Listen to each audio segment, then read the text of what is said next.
का रोल बड़ा क्लिडी है जी।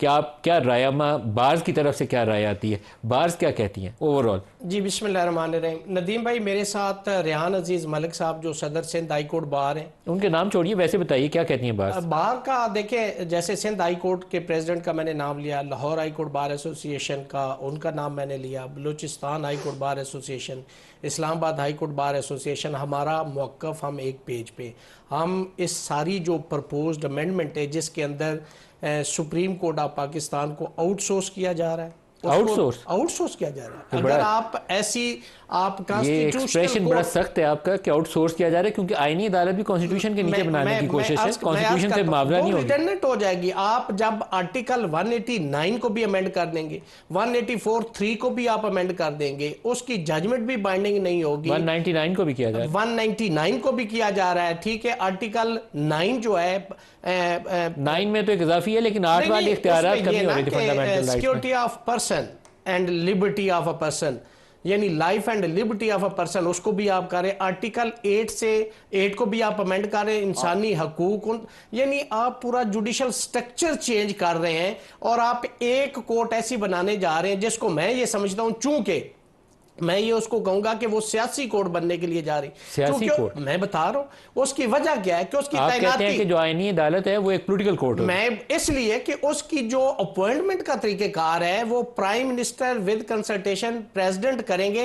ये तजर्बा हमने जजेस की तैनाती में पहले कर लिया हुआ है, जिसमें chief justice with consultation of prime minister वो जजेस लगाए जाते थे। तो उसके बाद ये जुडिशल कमीशन वाला तरीका अपनाया गया, वो तरीका फेल हो गया था पहले वाला भी, जो प्राइम मिनिस्टर की हालांकि जो चीफ जस्टिस की कंसल्टेशन होती थी वो बाइंडिंग होती थी, इवन देन वो तजर्बा हमारा फेल हुआ।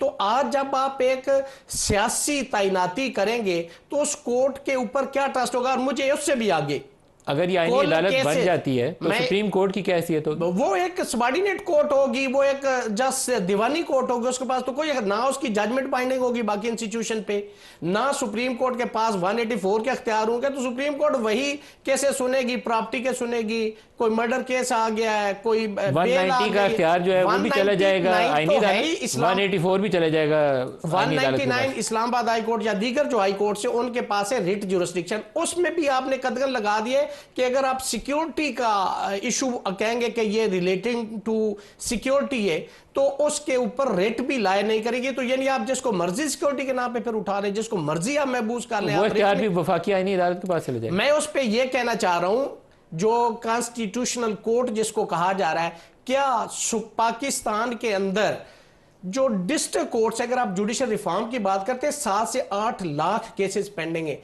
इस्लामाबाद हाई कोर्ट में 16,500 केसेस पेंडिंग है। आप वहां तो रिफॉर्म नहीं ला रहे, आप एक नई कोर्ट बना रहे हैं। कितने केसेस है टोटल? 187। जो कॉन्स्टिट्यूशनल मैटर उसके लिए आप एक नई कोर्ट बना रहे हैं। टोटल तादाद उन केसेस की 187 है। 187 उसके लिए आप तो जो 7 लाख 8 लाख केसेस नीचे, उस पे आपने जुडिशल रिफॉर्म। साहब, जो एक सबसे बड़ा इस वक्त सामने चैलेंज नजर आता है वो सुप्रीम कोर्ट के अंदर जजेस की बाकायदा मुख्तलिफ इशूज के ऊपर बड़ी स्ट्रॉन्ग डिवीजन नजर आती है। ये जो 8 रुकनी फैसला आया हमें मखसूस नशिस्तों के हवाले से, इसमें 2 इख्तलाफी नोट को भी डिस्कस किया गया। 2 इख्तलाफी नोट में जो कुछ पहले लिखा गया था वो भी आपने पढ़ा। फिर ये जो नया कमीशन के अंदर इन्होंने तश्कील 9 की है उसकी कि सीनियर मोस्ट 2 जजेस के अलावा आप चीफ जस्टिस को इख्तियार दे दिया गया एक ऑर्डिनेंस के ज़रिए। वो एक बड़ा इशू है जिसके ऊपर जस्टिस मंसूर अली शाह ने एक ख़त लिख दिया और ख़ुद इजलास में भी नहीं बैठे। अब क्या बनेगा उसमें? नदीम भाई, सबसे पहले तो जो जजमेंट आई उसके अंदर हमने तो जो बड़े बड़े जुरिस्ट थे और बड़े बड़े जो जजेस साहबान जिनकी बड़ी लैंडमार्क जजमेंट्स हुआ करती थी, हमने तो हमेशा डिसेंटिंग नोट भी बड़ा डिसेंसी के साथ विद रीजंस अपना वो डिसेंट करते थे कि मेरा व्यू ये, अगर मेजॉरिटी व्यू है तो उनका ये है। ये हमने कभी नहीं सुना था। ये पहली दफ़ा हिस्ट्री में, जुडिशल हिस्ट्री में हुआ कि 2 जजेस साहबान ने ये लिख दिया है कि बाकी उन इदारों को कहा गया है कि आप इस जजमेंट को इम्प्लीमेंट ना करें। ये बिल्कुल जो जुडिशल नॉर्म्स है उनके बिल्कुल खिलाफ है। जजों ने जो इख्तिलाफी नोट लिखा उन्होंने इलेक्शन कमीशन को कहा कि आपके ऊपर पाबंदी नहीं है, फैसले मानना ही ना माने। और ये कभी जुडिशल हिस्ट्री में ऐसा नहीं होता। आप डिसेंट करें, आप रीजंस दें कि मेरा ये व्यू है, इन जजेस साहबान। और फिर 5 जजों ने जो वजाहत जारी की उसके ऊपर काजी फायदी साहब ने रजिस्ट्रार से पूछा कि बताओ ये वजाहत कैसे है। ये भी कभी नहीं हुआ कि डिप्टी रजिस्ट्रार को जो चीफ जस्टिस ऑफ पाकिस्तान है वो खत लिखे, ऐसे खतूत वाली ये नई बातें अभी हमने इस क्या वजाहत सही की गई थी या कोई रूल तोड़ के की गई थी? नहीं, उन्होंने वजाहत चूंकि उस जजमेंट के अंदर थी जो 12 जुलाई वाली थी, उसके अंदर उन्होंने लिखा था कि अगर इफ देयर इज एम्बिग्युइटी तो एनीबडी फील एग्री। उस पहले फैसले के अंदर लिखा हुआ था कि हमें अप्रोच कर लें, तो उन्होंने एप्लीकेशन भी उस पर दे दिया, उस पर तो नोटिस भी जरूरी नहीं था। तो फिर काजी साहब ने वो खत क्यों लिखा? वो तो फिर काजी साहब की अपनी मर्जी है। लेकिन दूसरी बात ये जो प्रैक्टिस एंड प्रोसीजर ऑर्डिनेंस, मैं उस पर बात करना चाह रहा हूं। देखिए, जब ये प्रपोज्ड अमेंडमेंट, जिसको जुडिशल रिफॉर्म का नाम या जो भी उसको कह लें, ये उसके लिए तो डे बाय डे मतलब उस पर प्रोग्रेस चलती थी, लेकिन जब इजलास बुला लिया गया तो 2-2 घंटे बाद अर्जन होता रहा। क्या वो जो रूल्स ऑफ बिजनेस 2007 है नेशनल असेंबली के और 2012 उसके सेनेट के, क्या उसको फॉलो किया गया? क्या कॉन्स्टिट्यूशन के अंदर जो प्रोसीजर दिया गया है लेजिस्लेशन का, उसको फॉलो किया गया? आप एक बगल से डॉक्यूमेंट ला के तो उस पर लेजिस्लेशन करवा रहे और वहां पे वोटिंग करवाने के लिए जा रहे, हमने तो कभी नहीं ऐसा सुना। दूसरी बात यह कि इमरजेंसी की सिचुएशन हो, जब parliament is not in session, तो आप अंडर आर्टिकल 89 ऑर्डिनेंस लाते हैं और फिर देखें कमाल कि वो 120 डेज के लिए होता है। अगर ये परमानेंट, आपने तो अभी 1 साल पहले प्रैक्टिस एंड प्रोसीजर एक्ट के जरिए आपने ये अख्तियारात चीफ साहब ने वापस किए थे। मैं तो समझता हूँ इसमें ज्यादा मुनासिब था कि ये जो सिचुएशन अभी अराइज हुई है, इसमें वही दोबारा से उसको कर देते खत्म और चीफ को वही अख्तियारात दोबारा वापस दे देते, अगर यही करना था। अब देखें, आप लोग चैलेंज कर रहे हैं इसको, बात जारी है। मैं अर्ज कर रहा हूं, person oriented legislation is always a bad law. आपने एक डिस्क्रिप्शन दे के इसको मेलस पे मबनी आपने अपना ये ऑर्डिनेंस कर दिया।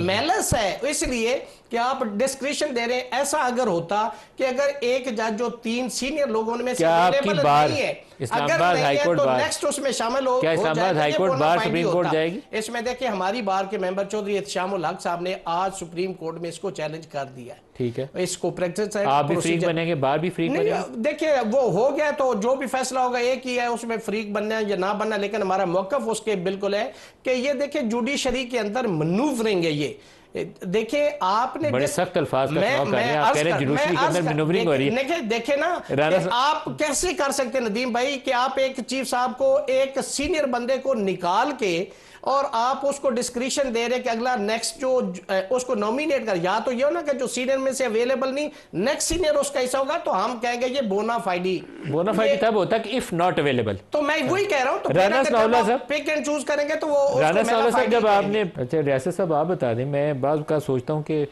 पाकिस्तान में बड़े सियासी लीडर्स का अगर नाम लिया जाए तो सबसे वजनी नाम इस वक्त नवाज शरीफ का है, 3 टाइम फॉर्मर प्राइम मिनिस्टर।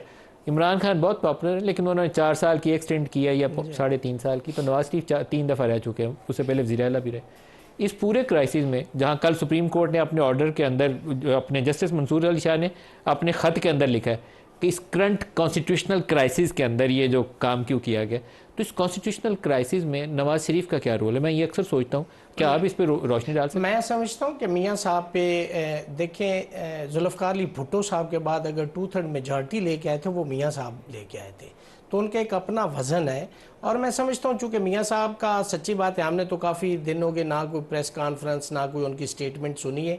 हमें नहीं पता कि इस सारी, हम तो इनडायरेक्ट ज़राए से ये सारी गुफ्तगू सुन रहे हैं कि मियाँ साहब का इस पर क्या व्यू है, वो व्यू हमने डायरेक्टली नहीं सुना। मैं समझता हूँ कि मियाँ साहब, मेरी ज़ाती राय कि मियाँ साहब एक जो गुड लेजिस्लेशन है ना उसको सपोर्ट करेंगे, जिससे जिस तरह से ये सारी प्रपोज्ड अमेंडमेंट्स बताई गई हैं ना, मेरी ज़ाती राय कि शायद मियाँ साहब इस पे इख्तलाफ रखते हों।